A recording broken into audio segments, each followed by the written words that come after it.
Lord knows they are definitely sick of each other. And I can't imagine them really wanting to be here right now, but I appreciate them very much because they've done a tremendous amount of media and a tremendous job over the last 2.5 days selling their grudge match, their rematch, which goes down on April 27th in Leeds. It's one of the most anticipated fights in recent British boxing history. They fought in February of 2022. It was a hotly contested and debated and controversial decision, a victory ultimately won by Josh Taylor. They're going to run it back in Leeds on April 27th on DAZN worldwide, on ESPN Plus as well here in America. We're talking to Josh Taylor and Jack Catterall, the pride of Scotland and the pride of England, joining us right now on the program. There they are. Gentlemen, thank you so much for doing this. Really appreciate it. I know it's been a long couple of days for you guys, and you're probably sick of talking to the media, so thank you so much. Josh, great to have you back on the program. I appreciate it very much. And Jack, thank you as well. I want to ask... Thank you. Thank you, guys. Josh, I want to ask you a question about something that I heard Jack say yesterday to IFL TV, referring to some of the banter in the last couple of days and the gift that you gave him yesterday, the coloring book and all that. He sort of feels like you're kind of implying that he's for lack of a better word, like a simple man, that he's not a very complex guy, that's what you're going with here. Is that what you're trying to get at? Yeah. Short answer, short version, yes. And why do you feel that way? I just know he's not a very clever dude, man. The guy's not got much brain cells to rub together. And he's a couple of planks of wood. That's what he's like. And how do you feel about this? This is an interesting sort of way of trash talking, of getting under one's skin. Jack, how do you feel about this plan of attack, so to speak? It's not an attack. Yeah, it's embarrassing. And oh, there it is. I kept the last gift. The last gift made it back. But listen, he can say what he wants. Ultimately, we get to lace up April the 27th, and as simple as he thinks I am, I'm going to beat him, and that's all that's going to matter. The last few days for you guys, and I'll ask you first, Jack, what has it been like for you to be traveling around, to be in front of him? I saw you guys on Talk Sport right next to each other earlier today. Has this been a nuisance? Has this been annoying for you? How would you describe the last few days in your life? Yeah, it's been a busy few days. It's part of the job. I always believed that this was a big fight. It sold well, and I think the last couple of days have reiterated that. We've had a great turnout, but it's glad that it's finally over now. We can go our separate ways. I don't have to spend any more time in Josh's company. I'm sure he feels the same way, and we can go and do our training, and the next time we see each other, it's on. Yeah, I understand the pre-sale sold out according to Matchroom, so clearly some great demand for it. Josh, how do you feel about this fight taking place in Leeds as opposed to closer to home? Of course, the first fight happened in Scotland. Are you okay with that? Yeah, absolutely fine with it. It doesn't matter where the fight is. It was due to them. There was the other side that didn't want to come back to Scotland. They were crying and moaning about coming back to Scotland, which is fine. So it's all good. Yeah, it doesn't matter where the fight is. Leeds is a great venue. So yeah, it's great. Jack, is that true? Did you refuse to fight in Scotland again? There's been no crying in the morning. I feel like I had earned the right to say that we didn't really want to go back up to Scotland. Josh feels like he didn't want to come to Manchester or London or this place, that place. So I just wanted to fight. If it wasn't in Scotland, it was up to Josh. Pick a venue. We picked Leeds, and again, it's done now. We're fighting in Leeds, and that's where it's set. So we can look forward to that. Josh, I know you've had to deal with a lot of stick over the sort of length of time between the first fight and the second fight. In fact, first time you're on this show, I think you didn't like my opening question regarding that topic, and I totally understand. Is there a theory to be told to the public that perhaps it wasn't your fault that it took so long, that perhaps Jack changing promotional outfits multiple times and all the things going on in his career was part of the reason why this fight took so long to make? Yes, and this is part of the reason why I call him Simple Jack, because he doesn't understand that. Like, changing promoter 3 times in 2 years, of course that's going to have an effect. When you're opening negotiations with 3 different people on 3 different occasions, your starting points are completely different, and it's a starting point every time, which delays the fight. And that's why it gets called Simple Jack, because he just doesn't understand it. Do you concede some of that, Jack? I know he's been blamed a lot for the delay in making this fight, but your sort of business dealings, did that have anything to do with it as well? Yeah, listen, the politics have been different from my side. Again, he wouldn't understand. It's not his business. He doesn't know what's going on behind the conversations. For me, the fight was set last year. He was the one that pulled out, and ultimately it didn't materialise last year, but that's fine. It's on now, and that's all that matters. Jack's manager, Sam Jones, kind of stole the show, especially on Monday. Very brash. We don't see this sort of thing in MMA. The managers don't usually partake in the press conference. Josh, what did you make of the things that he was saying in his overall demeanor on the dais? The guy's just an egomaniac. He wants to be more famous than the boxers, so the guy, and he's not really got a clue about boxing, to be fair, either. He wants to be more famous than the fighter. So there's two fools stuck together, which is great. It's a perfect match. Do you like him being so outspoken, Jack? You know what? Sam's a personality in his own right, and people listen and engage. And yeah, it doesn't bother me. I enjoy Sam's company. And listen, he spoke well, and he got people engaged talking about the fight, and that's what everybody wants, the fight to be mainstream and people talking about it. So yeah, I think Sam done a great job. This fight taking place at 140. What for you? Because you can't do it yourself, Jack. He's done your job for you. Because you can't do it yourself. You can't speak for yourself. Which is why you got the crayons as a gift. Do you want to respond to that, Jack? I didn't hear what he said. I didn't hear it. He said that you can't speak for yourself. That's why you have to have Sam up there. Yeah, he said that for these last 3 days, but I've done plenty of speaking on my own, and yeah, I don't know what more he wants me to say. Sam doesn't speak for me, I can speak. That's it, really. I'm probably sick of Josh now, sick of listening to what he's got to say. He's boring, very dry, and I can't wait to beat him up. Josh, do you think that you're under his skin?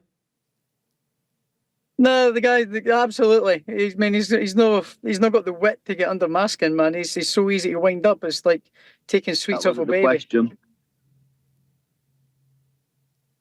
What was that, Jack? I said he answered your question, but that wasn't the question you asked him. Right. So let me ask you, Josh. 140. I know you've been asked about this a couple of times. Was the reason why this fight was ultimately decided on 140 because if you beat him at 147 or even a catch weight, people will say, well, you still couldn't beat him at 140. Like, you need the circumstances to be the exact same in order to shut everyone up once and for all. Is that why you chose this? Because I believe I'm a career 140 pounder, and I know I can make the weight comfortable. I know I can do it well. And a lot of people say, no, it's a shame. The fight should be at the same weight. It should be this for the titles and all that, blah, blah, blah. No neutral venue and all that. So I've given them other wishes, So when I beat him again, he's what can he do? He might go ahead and phone the police again. But it's okay. I've got my lawyer to sort it out this time. Jack, were you surprised that he agreed on 140? I wouldn't say I was surprised. My instruction to Sam was to make the fight. Didn't matter what weight. I believe I beat him at welterweight at 140. The fight's done at 140, so yeah, that's the way I've boxed up throughout my career, and to make 140 comfortably. And yeah, I don't know if it gives Josh an excuse once I beat him that he struggled at the weight. He's been talking about moving up for 2 years now. He's not done it, so I'll give him another spanking at 140. What did you make of his performance against Lopez last year in this city, in New York? What'd you make of what he did out there? Yeah, I picked Josh to win. He let us down. We hoped he would win that fight, but he looked shot to bits after the second round. His legs weren't there. He was falling apart, walking into punches. He looked shy. Is that a fair assessment, Josh? Yeah, I would say so, yeah. Wow. Yeah, it was shy. Yeah. You agree? It's quite evidently, the evidence was there. It was a crap performance, so there you go. Yeah. Why was it as you put it, crap performance? Why did that happen? I just wasn't there on the night, that's all. The guy was better than me on the night. I never turned up. Simple as that. That version of Josh Taylor fighting Jack Catterall, does that version beat Jack, or does Jack beat you if you're the same guy that fought Teofimo? That version still wins, yeah. Really? Absolutely. Yeah, absolutely. A crap version of Josh Taylor beats the best version of Jack Catterall. I had turned up and fought the way I did against Teo, I'd have got knocked out, because Teo's a genuine world-class fighter and world-level operator. Whereas he's not got that in his game. Jack, do you think that he truly believes this, or do you think he's just trying to sell a fight? In other words, do you think that he respects you as a fighter? I don't think he believes it. I think he's got to say it. He's a fighting man. He's going to say that, but he knows he was shit. I know he was shit that night. And listen, he got beat. I wish he'd have won that fight. But he got beat. So again, it's irrelevant now. I'm not preparing for that version. I'm preparing for the better version of Josh Taylor that we've seen in the past. So that's it, really. And is there a case to be made, Jack, that the loss was actually one of the best things to happen to your career? Because it did make you a very sympathetic figure that people feel like you got robbed. They really want to see you get revenge and back you. I know you ultimately wanted the W, but in a weird way, did it make you into a sympathetic figure as opposed to him being somewhat of a villain? I know he got a lot of death threats and a lot of crap thrown his way, even though he didn't make the call, it was the judges. I feel like it kind of made you into a bit of a baby face, if you will. You know what? My career, I guess the profile grew after the fight. I wasn't looking for anybody's sympathy. That's not how I'm built. But of course, I wish I got the decision that night. I went in there confident to win and get the decision. It didn't happen. We move on from that, and I get to write it again on April the 27th. Josh, earlier today, Jack said that you retire after this fight, that it's done. And I know you have said, no way, there's still some fights left for you. Why do you think he is saying that? Where do you think that's coming from?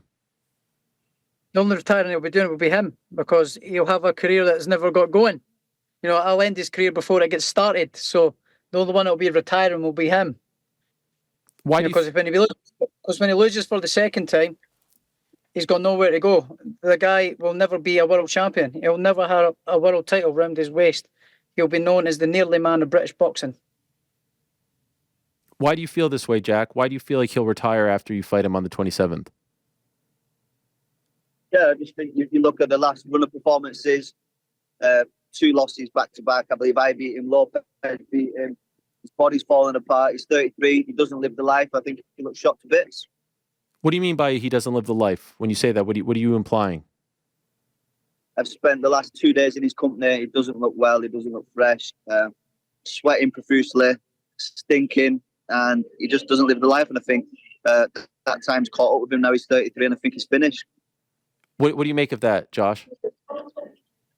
What was that? Sorry, I don't live the life. Yeah. He said you were sweating, stinking. Well, I'm sweating because I'm fucking hot.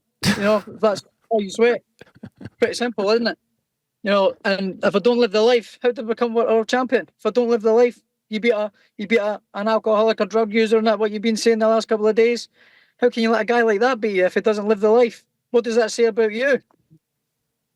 You ain't Well, I'm world just saying, class. I think you've probably lived the life up until that point, but over the last couple of years, you've had 2 fights over the last couple of years, and you've not looked on the best form. You don't look great. So I'm saying, I think you're on the decline. I think you've lived the life in the past. Yeah, you've achieved greatness. Hats off to you, but I think now you're on the decline. So if you win this time, which you won't, what do you get? Oh, you beat on the decline, Josh Taylor. This time I'll just beat a rough Josh Taylor. You beat on the decline, Josh Taylor. If you do win, which you won't. All right, we'll see. Is there any world, Jack, where when this is all done, you guys shake hands and you'll kind of be cordial and respectful, or do you think you'll never see eye to eye, never be mates? You know what? We had a handshake today. It's not really that. Obviously, we don't see eye to eye. We're not friends, are we? I don't think.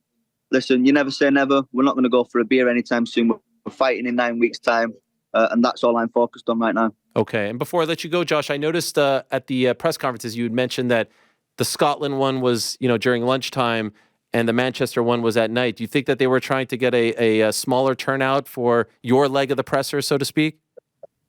Yeah, I think that's what they tried. They tried to put it on at lunchtime during the day, or 1 p.m. during the day when everyone's at work. But everyone still turned out. There's still a couple of hundred people there. They locked the doors. They were turning people away at the end. They put on at prime time on Manchester 5:30, and again, only about 100 people turned up. I think his whole fan base turned up on Wednesday, and that's about as much as he'll get. After this fight, Jack, the first fight, I started talking a lot on this show about open scoring, how open scoring would have potentially avoided an issue like this. What do you think about open scoring? And if they, out of the blue, I know it wouldn't probably happen, if they said, okay, for this one, we want to make sure there's no controversy, we're going to have open scoring, every round will be made public at the end of the round what the score is, would you be in favor of that? you know what, that's not down to me. Them decisions are for the networks, the broadcasters, etc. I can only control what I can do, and that's go in there and beat Josh. And if they want to do open scoring, that's fine. If they don't, then so be it. Josh, what do you think about that? Open scoring. Listen, if that's what they want to do, that's what they want to do. It's up to them. Okay. Prediction, Josh? Josh Taylor by devastating fashion. Jack? Jack Catterall tires Josh Taylor. Can't wait, gents. Thank you so much. Good luck to you. Really appreciate this. Cheers, mate. Thanks for having me. There they are. Josh Taylor, Jack Catterall, some intensity.